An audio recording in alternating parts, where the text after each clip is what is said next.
Hello la team, j'espère que vous allez bien. Aujourd'hui, je vais vous parler de mon deuxième trimestre qui touche bientôt à sa fin. Du coup, je vais vous faire un petit résumé de ce qui s'est passé, ce qu'on peut attendre un petit peu en termes de sensations et puis voilà comment ça s'est passé au niveau de l'entraînement, de l'alimentation. Enfin bref, je vous fais un résumé de tout ce qui s'est passé pendant ces 3 derniers mois. À tout de suite.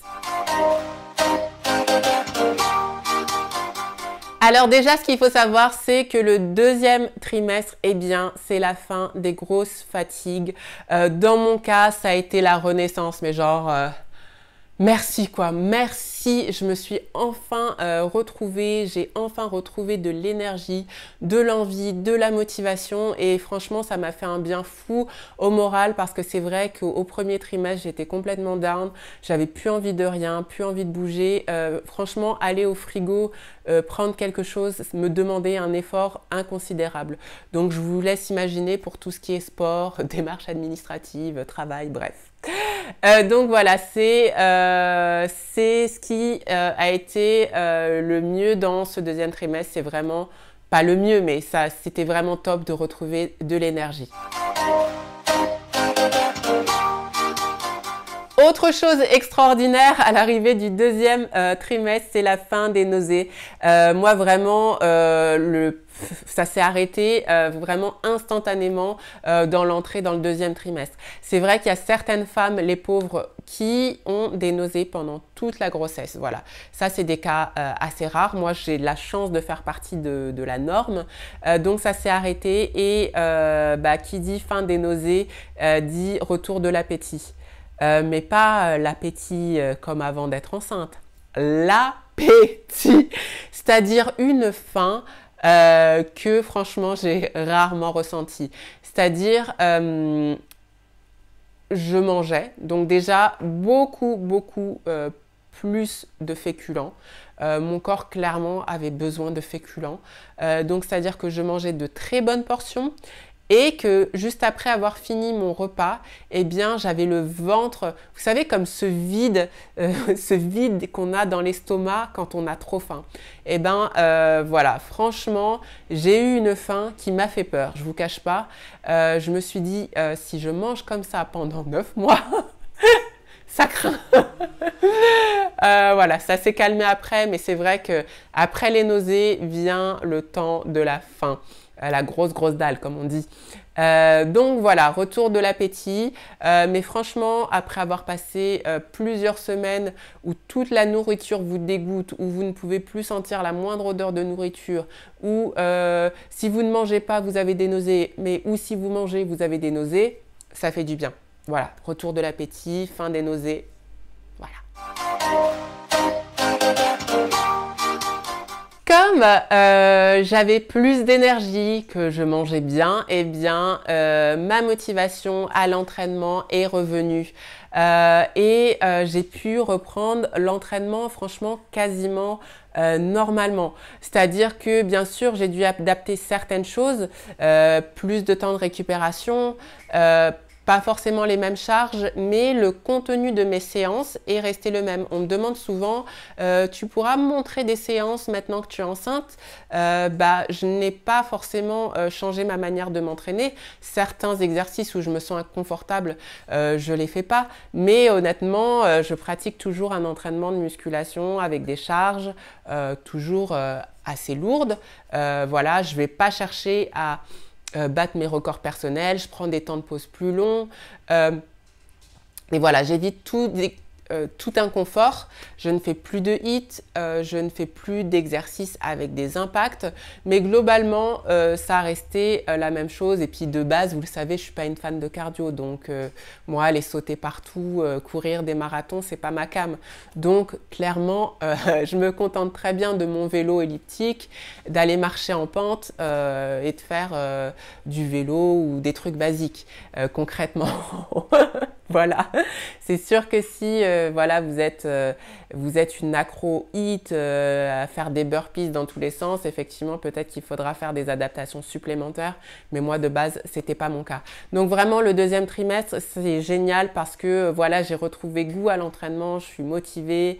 C'est à nouveau devenu mon moment de plaisir et le moment où je décompresse au maximum. Au niveau physiologique, il se passe des choses là, je vais vous parler d'un truc qui est vraiment pas cool. Alors, dans la partie cool concernant cette partie du corps, c'est que bon voilà, on prend beaucoup de poitrine. Moi, ça continue là au deuxième trimestre. Bon, j'avais déjà ce qu'il fallait, mais je dis partie cool parce que pour les femmes qui n'ont pas trop de poitrine, ça sera quelque chose que vous apprécierez. Par contre, il y a une zone de la poitrine qui s'élargit également et ça fait pas plaisir. C'est voilà, les tétons non seulement deviennent plus foncés, voilà, ça me plaît pas trop, et en plus ils s'élargissent, voilà, donc là je suis carrément dégoûtée. J'entends plusieurs sons de cloche. Certaines personnes me disent t'inquiète pas, ça va revenir, d'autres non, ça ne reviendra jamais comme avant. Et c'est vrai qu'avant d'être enceinte, j'avais déjà vu des femmes qui allaitaient et je trouvais qu'elles avaient des gros tétons. Mais en fait, je pensais que c'était de base. Je pensais pas que les tétons étaient devenus comme ça à cause de la grossesse. Donc non, franchement, je suis un peu dégoûtée. Voilà, on m'a dit que c'était pour que un truc un petit peu, on va dire, génétique. Enfin, c'est pas génétique, mais c'est en fait c'est pour que le bébé à la naissance, comme il n'y voit pas très bien, eh bien, il repère très facilement la poitrine de sa maman pour aller allaiter. Sympa pour toutes les femmes qui n'ont pas prévu d'allaiter. Donc voilà, ça c'est la partie pas cool. En fait, ce qui se passe, c'est pas que le mamelon s'élargit, grossit, c'est qu'en fait, il va y avoir de la pigmentation couleur mamelon qui va venir progressivement s'ajouter tout autour, ce qui fait qu'on va avoir l'impression visuelle que ça s'élargit, que le mamelon s'élargit, mais en fait non, ça vient se pigmenter autour. Bon, maintenant, le meilleur des meilleurs du deuxième trimestre, c'est le bébé qui bouge. Moi, en plus, j'ai eu la chance de sentir le bébé bouger quasiment, vraiment dans la 20e semaine d'aménorrhée, et c'était le jour de l'anniversaire de Romain. On était en panne sur l'autoroute et voilà, j'ai senti un petit mouvement. J'avais déjà eu des doutes avant, mais c'était est-ce que c'est un gargouillis, est-ce que voilà, j'ai quelque chose qui se passe au niveau de ma digestion. Mais là vraiment cette nuit-là, quand on était en panne, c'était vraiment un petit coup franc, et c'est magique. Voilà, donc Romain a dû attendre un petit peu plus longtemps avant de sentir lui les coups du bébé, je dirais plutôt à partir de la 22e semaine d'aménorrhée, mais ça c'est génial, c'est extraordinaire. Donc voilà, c'est le best pour moi. Autre truc extraordinaire du deuxième trimestre, c'est l'écho, où on apprend quel sera le sexe du bébé. Nous, clairement, on avait envie de savoir. Moi, c'est ma première grossesse. Tout est nouveau, en fait. Tout est une surprise. Je découvre des nouvelles sensations tous les jours. J'en apprends tous les jours sur mon corps. Et clairement, j'avais pas envie de cette surprise supplémentaire, quoi. Ça, je voulais avoir la certitude. Je voulais pouvoir me projeter, voilà, avec mon bébé. Puis voilà, me faire un petit peu kiffer au niveau des habits en prenant pas forcément des choses neutres, mais voilà, soit petit garçon, soit petite fille. Et voilà, si vous suivez sur Insta, vous savez que ça sera une petite fille. C'était vraiment notre préférence. Bon, voilà, c'est comme ça, des fois on a des préférences. En tout cas, c'était la nôtre à moi et Romain. Et on est super heureux, voilà. Donc l'écho s'est super bien passé. Le bébé est en bonne santé pour l'instant, donc tout va bien. Et c'est vraiment un moment unique où, voilà, personnellement, j'ai versé ma petite larmichette.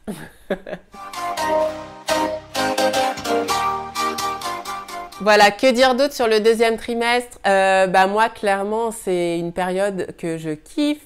Je me sens super bien dans mon corps. Le bébé, voilà, commence à se montrer. Le ventre commence à sortir, même si pour l'instant, j'ai encore un petit ventre. Des fois, on dirait plus que je suis ballonnée que je suis enceinte, mais vraiment, je me sens bien, bien dans mon corps. Malgré le corps qui change, c'est quelque chose que j'accepte parfaitement bien parce que voilà, je kiffe vivre ce nouvel épisode de ma vie. J'ai la chance d'avoir un chéri qui me trouve rayonnante, qui me dit tous les jours que je suis belle, qui est super heureux de voir aussi l'évolution sur mon corps parce que ça veut dire que bébé grandit et qu'on va bientôt avoir une famille. Donc voilà, c'est un bon moment où non seulement le bébé se montre plus présent, on sent concrètement que la vie et qu'il y a de la vie, et puis on se sent bien, on a de l'énergie. Donc voilà, c'est un super moment. Et pour toutes celles qui sont au premier trimestre et qui ont beaucoup d'inquiétudes, comme j'ai pu en avoir, voilà, il faut se rassurer parce que c'est une période qui ne dure pas et que le meilleur est à venir. Voilà la team, j'espère que cette vidéo vous a plu. Si c'est le cas, n'hésitez pas à me laisser un petit commentaire ou à vous abonner à ma chaîne YouTube. Je vous dis à très bientôt.